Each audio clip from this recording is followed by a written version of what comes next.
incentive system that is in place that incents or pays for care when you're very sick.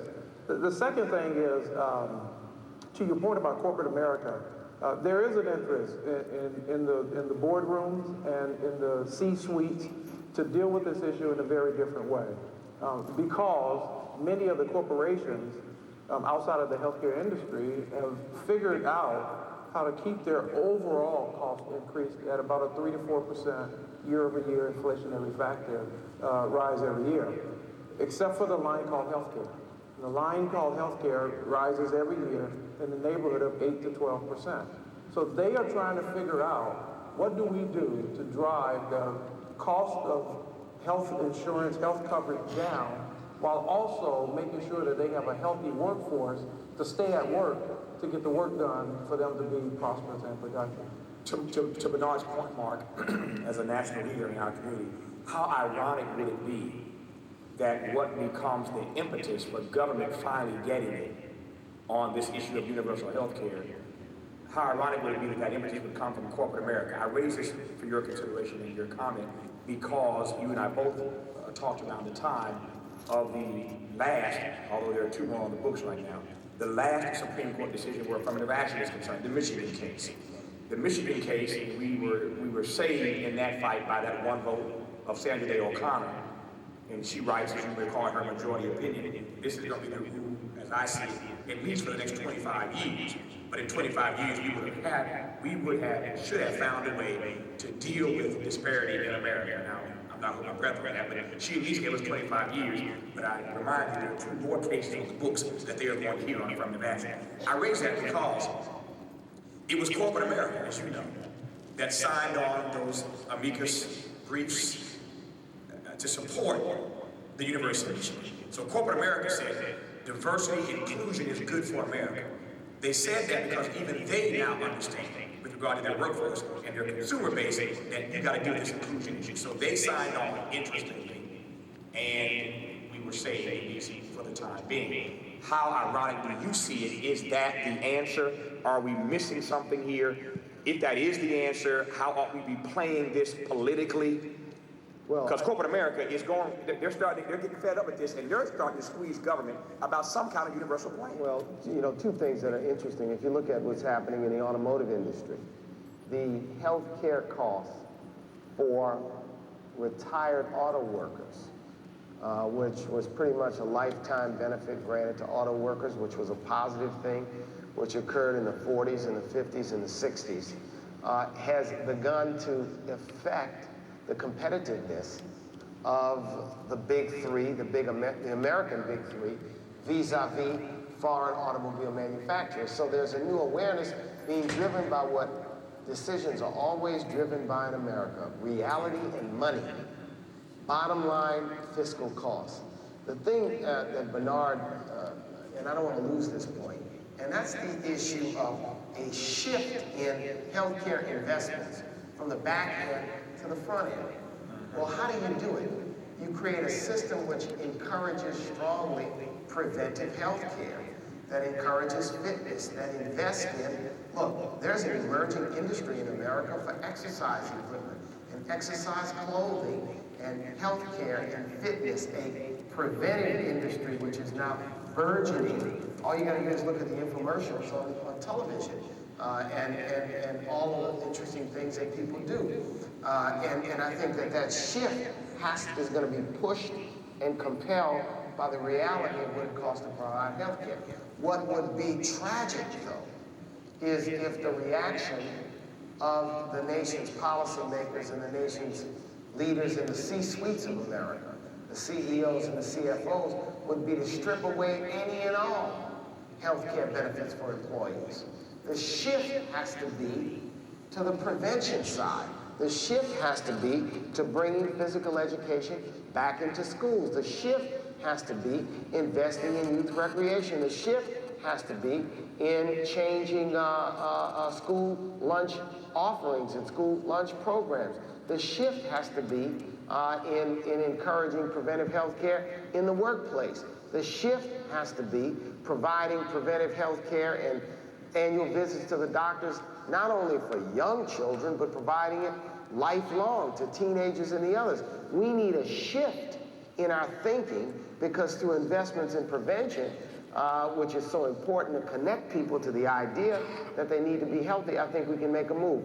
The bottom line answer is corporate America has got to be there. We've got to encourage them to be there. The policymakers have to be there. We've got to encourage them to be there. The reaction we don't need in this country is where the reaction to rising healthcare costs is to basically flatten down healthcare benefits to such an extent where you exacerbate the problem. But mostly, I think we need a shift, and we need to be talking about what that shift entails, how we can make that shift occur, how at the state level, the local level, and the corporate level, we can encourage that. Jan, I want to ask you and Guillermo a two-part question. I'll give you the first part, Guillermo the second part. The first part has to do with parents, the other part has to do with schools. Mark gives a brilliant dissertation now on what needs to be done to deal with this at the macro level. Let me break it down to the micro level, specifically the kids in schools and their parents. What ought we be doing that we are not doing?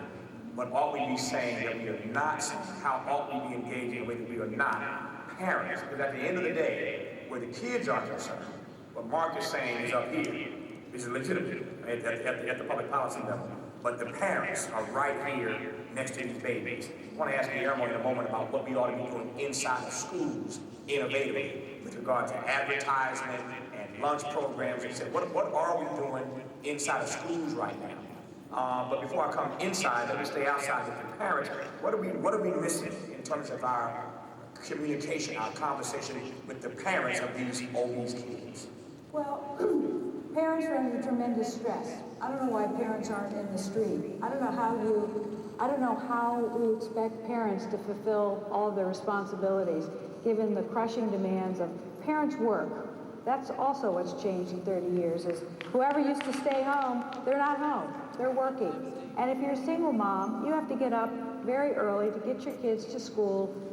You're working, your kids are someplace after school, you hope they're in a good after school program, you get home, you're tired, you have to prepare food, your kids have homework. So what we're seeing is the sheer stress of being a parent with the lacks of support for adequate affordable childcare, for lack of adequate, we have tens of thousands of parents who have no health insurance. They're under a lot of stress. When people are stressed, parents tend to overeat because it's a way of comforting yourself when life is so tough. So we can't wait for the perfect society to begin. I mean, we have to, as Arthur Ashe says, start where we are, work with what we have, and do what we can. So the challenge for parents is saying, even though my life is stressful, I have to be a good role model for my kid because what they're learning from me is going to affect them their whole life. And I have to take care of my health. And I have to learn, as hard as it is, to begin getting exercise so that I'll be a better parent, so that I'll be a little bit less stressed out. I'll begin doing something that helps me relax at the end of the day so I'm not taking out my frustrations. I have to eat better food. I have to be willing to set boundaries and not just sort of cave in when my child says, I want. You have to be said, I know you want it, honey, but it's not good for you. I know it's going to make you really uncomfortable, but here's what you need to do to be a healthy, all that you can be young person. So the parent has to take care of their own needs and be willing to set boundaries, even though the child is going to be under tremendous pressure because of media forces, because of what's in the schools, including what's in the neighborhood, to push back. I'm trying I'm coming right there. I'm trying to, in this round of conversation, raise some practical questions, and that was my attempt at one of them. What do we say to parents?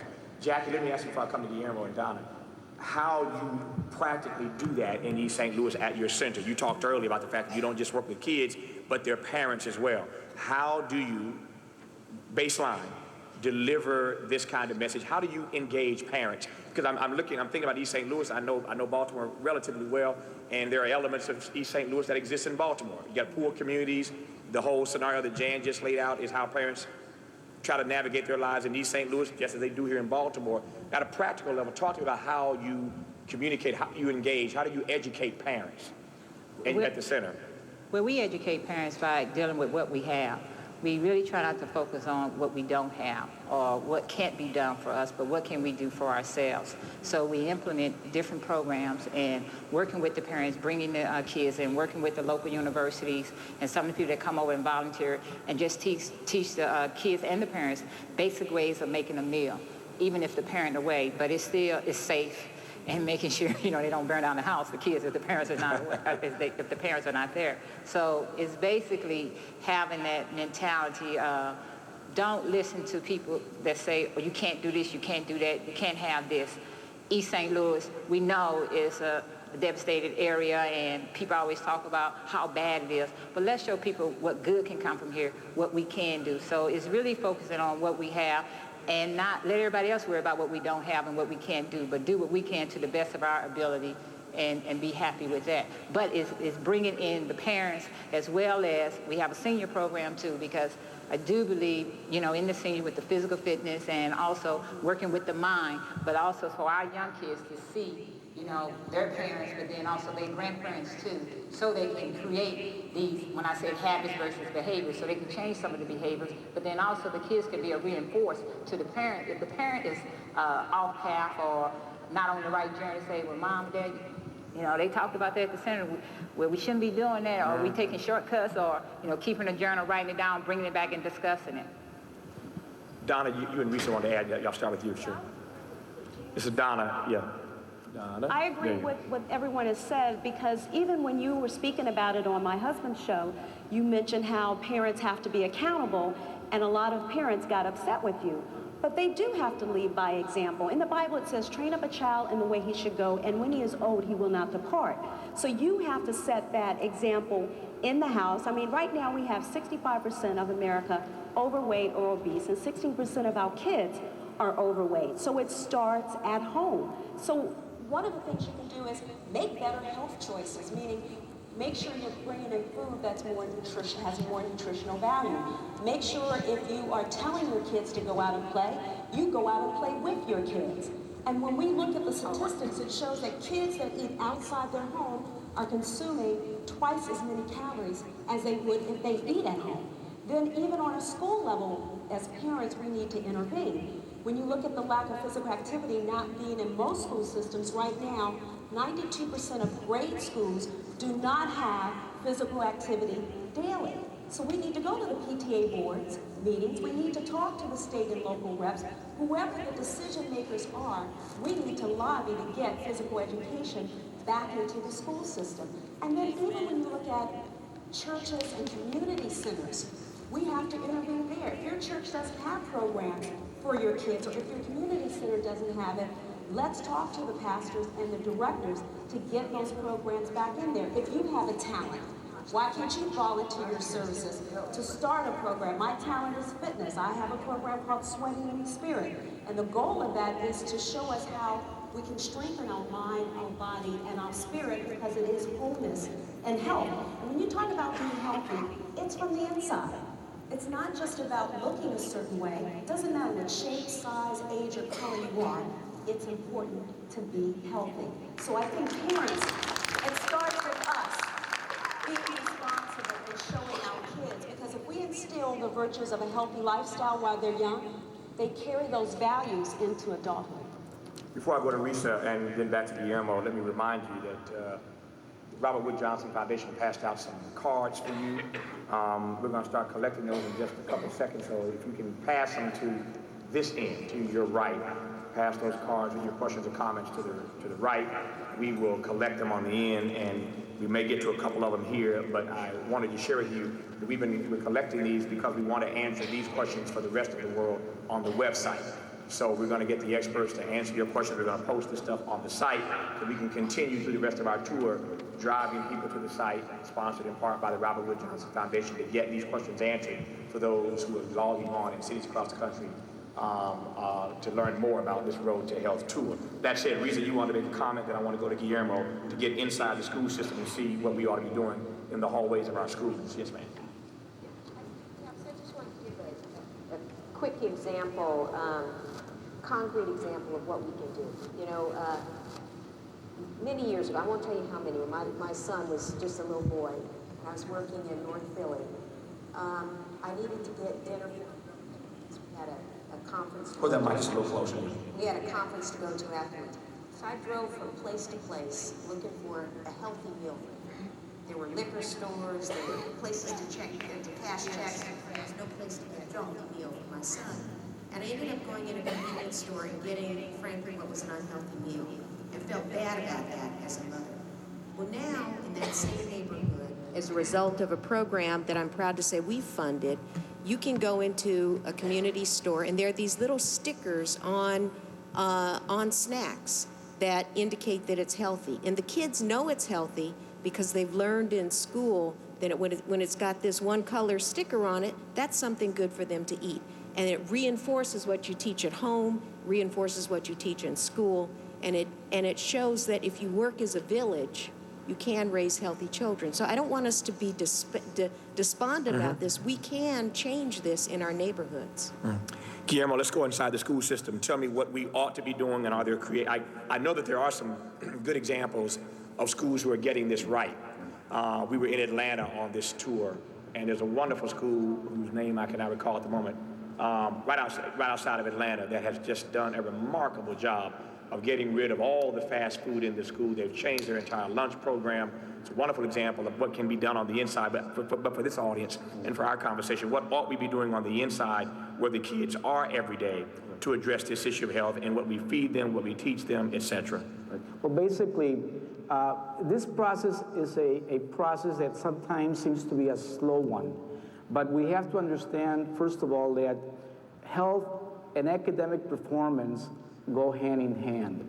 And sometimes educators and sometimes health providers, sometimes the community doesn't understand that concept. But we have to understand that the health and academic performance goes hand in hand, because if you're a healthy student, you're going to miss less days of school and you're going to learn more because you're there learning on a